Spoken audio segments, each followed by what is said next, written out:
Hi, this is Brian from B's Music Shop, and I'm here at the 2023 Chicago Vintage and Custom Drum Show. I've been coming here a while. I think I've known you 22 probably years. At least. I told you some stories already I remember about changing your diaper here at the drum show. Yeah, well, I mean, that was my mid-20s. It was a wild time. You were like 25. Yeah. So, Randy, you've always had some of the best stories here. I joked earlier this weekend that you're the mayor of this hall.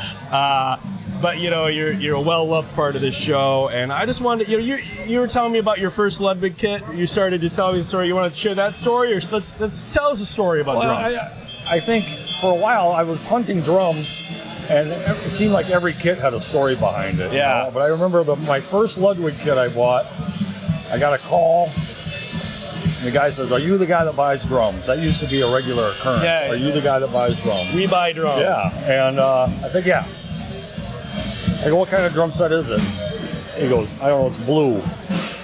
And I said, "Blue drums are good, you know." Yeah. So I said, "Can I come look at them?" He says, "Let me call you back."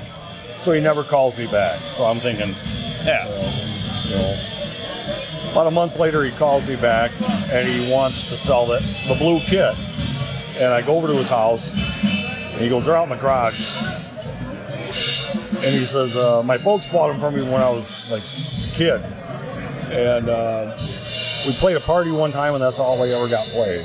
Yeah. And I go, "What do you want for them?" And he goes, "I don't know. What do you think?" I go, "You take $50? And he goes, "Sure." And it was a Blue Sparkle Super Classic with a matching Jazz Fest.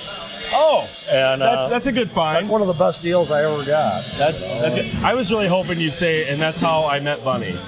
How did I meet Bun E? Oh, I don't know that story. There was a guy bought an old painted drum head. Yeah. And painted bass drum head. The whole bass drum with the head on it. And I wanted it just because it looked so cool. Yeah. And he sold it to Bun E. So through mutual friends, I got a hold of Bun E and started talking about that bass drum and other drums. Pretty soon we're running up and down the road, going into Chicago and Milwaukee and looking for drums in basements of old music stores. That's cool. How long ago was that? 35 years ago. Oh my God! Yeah. I wasn't married yet, you know. Yeah, and now you guys have been selling, we did the very first drum show, which was the one up in South Beloit, or Beloit, I guess. Yeah. And before me. So yeah, it was a real.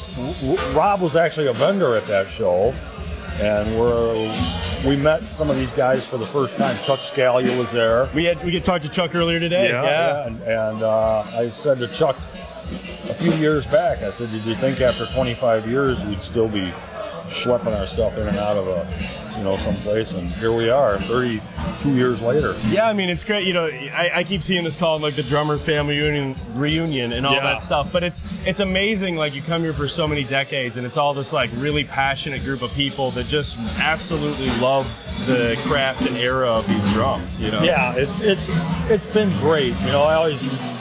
I always said, it's a great bunch of people. And we kind of weeded out the assholes. There's only been two or three. I guess my work isn't finished yet. Yeah. But no, I mean, there's always one fly in the ointment you gotta deal with.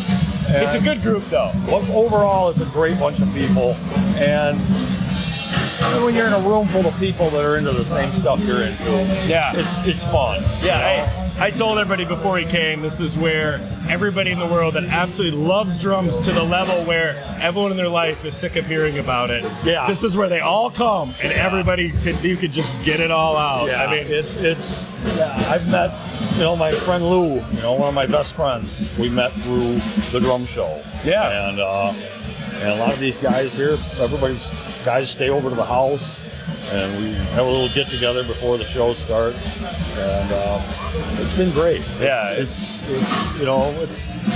Christmas for drum nerds.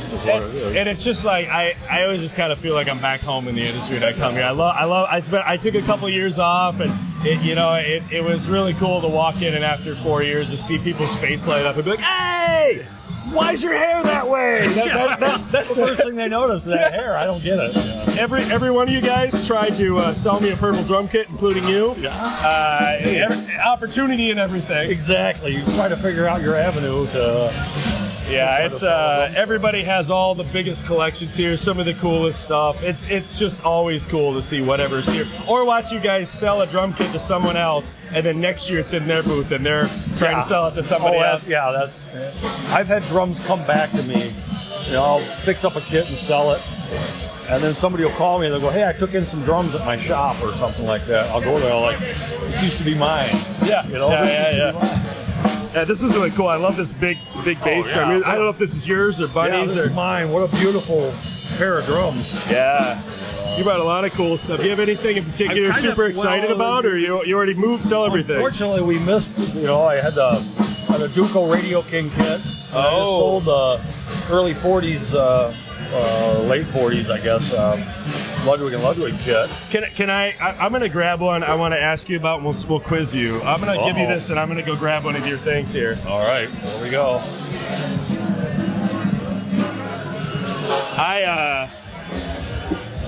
You want to hold this? I don't know what your background and knowing about this stuff is, but I feel like this is one of those drum companies that like people have never heard of, and it's just so bizarre. A lot of people haven't, and you hear it pronounced wrong all the time. Okay, well, I always call it Trixon.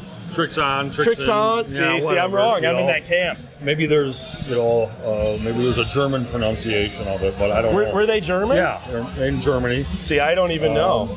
Real experimental stuff. They did the conical shaped drums. Yeah, where one side was bigger, like it was like that was the what do they call that? A Speedfire kit, where it's like a large radius and a small radius on the bass drum. Yeah, and the heads are specific front and back heads.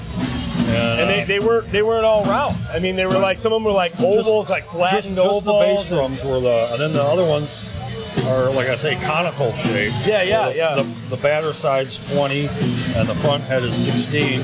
Oh wow! And beach shells, and the thing is, they play great. Yeah. And you see some similarities between these and the Sonars from the 60s. That makes kind sense. Of shells, fine metric threads on the, Oh yeah. And they're great drums. And this one, I wish I had the whole kit to go with this drum. But I feel like that finish is smoking a cigarette and yelling at its kids somehow, but it's a really cool looking finish. Gold Croco. They have a red Croco, a silver Croco, a blue Croco, which I have. Yeah. What years were they in business? Yeah, the 60s. 60s. Yeah. That was the kind of really the heyday for all music manufacturers. The Beatles come out and everybody wanted to be a musician. So everybody was selling stuff. Like crazy, from the cheap stuff to the good stuff. Yeah, well, awesome. Well, hey, Randy, I appreciate talking to you. Always a pleasure to see you, man. Always so. Thank you. Right.